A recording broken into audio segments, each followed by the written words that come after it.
Council, what exactly should the public take on the matter, and what are your concerns as you goes into prison with the challenges of health that you just spoke to?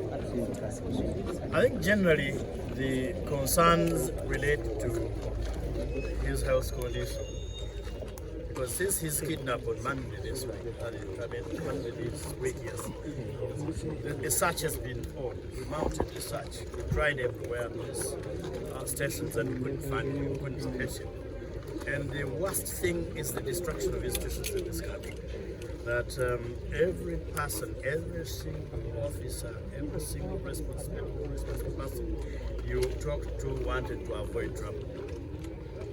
Right from the police and a military officer you talk to would say that one is not our prisoner. The police said they had no knowledge of where he was, and I believe them. We were not told where he is. We knew that he was in custody, some illegal outfit, in form of the military. You know, the military is a trespasser in this area. So they trespassed onto police jurisdiction. We went to Natete police station, which is the area police, up to the region. They all refused to attend us. They were saying, we do not know, we don't have him. Go to CID headquarters. We went to CID headquarters. They bounced us. We went to KMP where they sent us, and we could not get help. Until last night, midnight, we were looking for him in various police stations, where we would be told sometimes deceptively to disorganize us. And finally, in the morning today, around 10, when we got information that he's at jail, we verified it with our sources, and yes, we found him at jail. Thank God. Because we know that the condition where he has been is much worse. With relation to him being produced in court, definitely we cannot celebrate it as a victory, but we can only celebrate the law. At the end of the day, the law may be slow, but the law will prevail over impunity.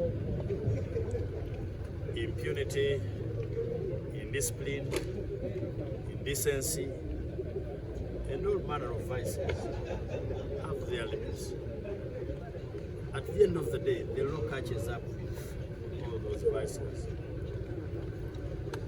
Now, the medical condition has been worsened by his illegal incarceration. The torture, including physical torture,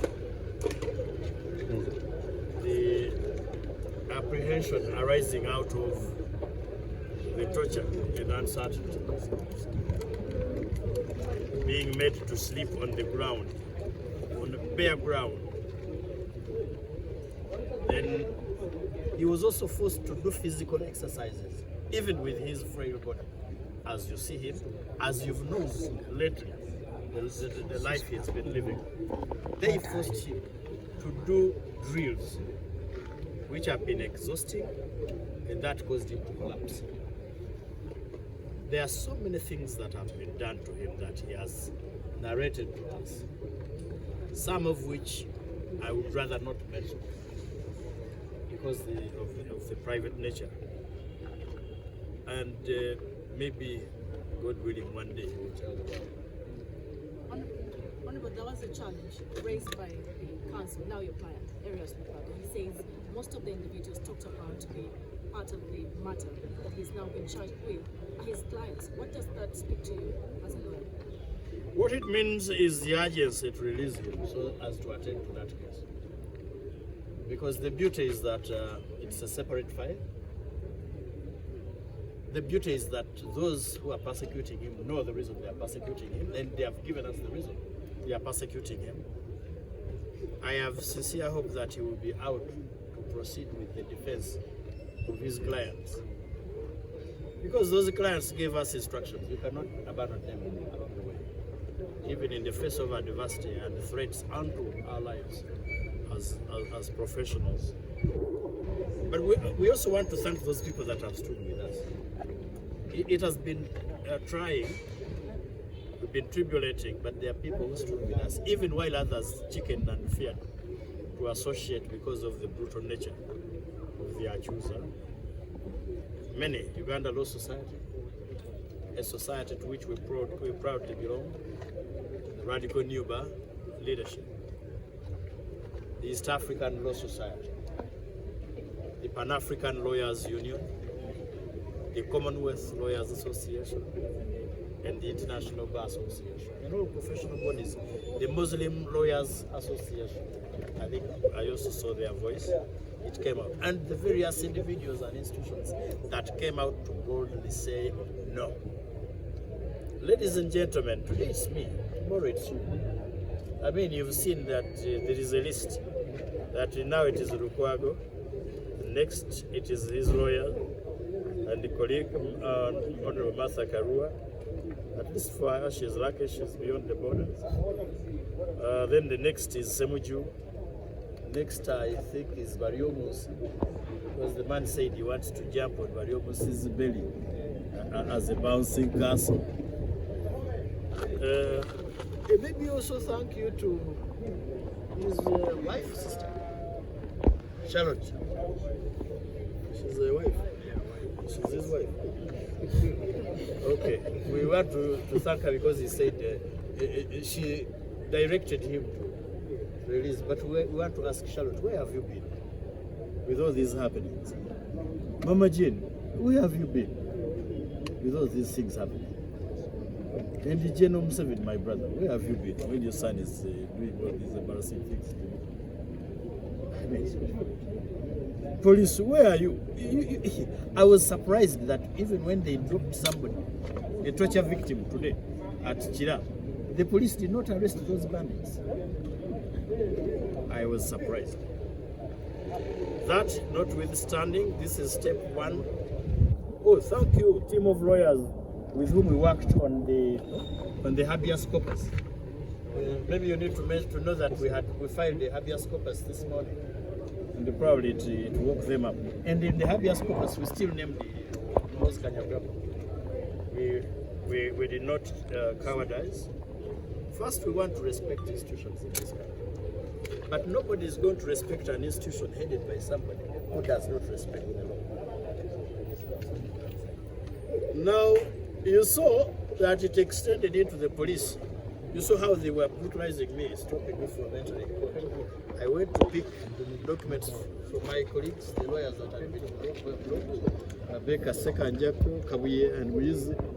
Then they refused me to come back. I said, people, my client has been taken to court. They said, no, you're not going. I had to force my way. Why? Is that necessary? But I mean, because it is the way to go if you want to get a promotion. So thank you, everybody. Thank you, people who turned up. We want to thank Naro for remaining steadfast. You know, sometimes our spouses are used as agents of the devil. Thank you also for standing with your dear husband. We want to thank the children for the resilience. I know at some points they have been breaking down. We pray that it ends well. From a professional angle, it's very interesting. One, how somebody can charge you after asking you to release information you might have obtained from your client in the course of your professional conduct, your professional practice. Tell us what your clients told you. Can you imagine? A professional? To our son, General Moses Kanyarugabo, I will appeal to you still. Look at your peers. The people you went to school with, the people you went with to those military academies, on our money. Look at how they conduct themselves.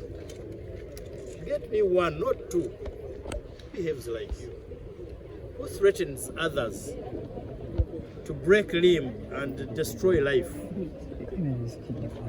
who dignifies himself in dignifying others. Just one, not two.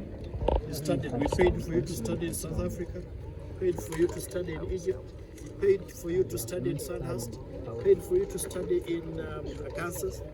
You know, the instruction you received from there is to command and protect us, not to command and hurt us. I take particular note of your threat onto my life and person.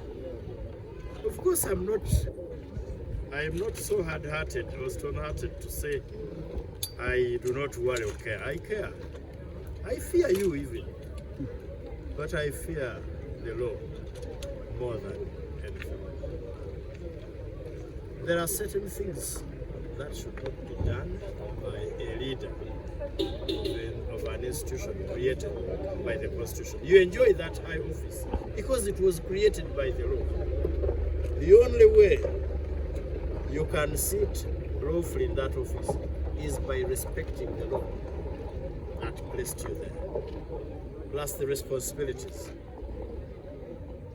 that I'm also going to appeal to the Bataka of Uganda, because one of their sons, Joel Museveni, produced a son who is brutalizing us. I want to sincerely hope that I will not disappear, that I will be around. But whether I'm around or not, the voice that I raise will be there. The issues that I stand for will remain there and will have to be solved if we all are going to have peace. Martin Luther King Jr. said, injustice anywhere is a threat to justice everywhere. Uganda,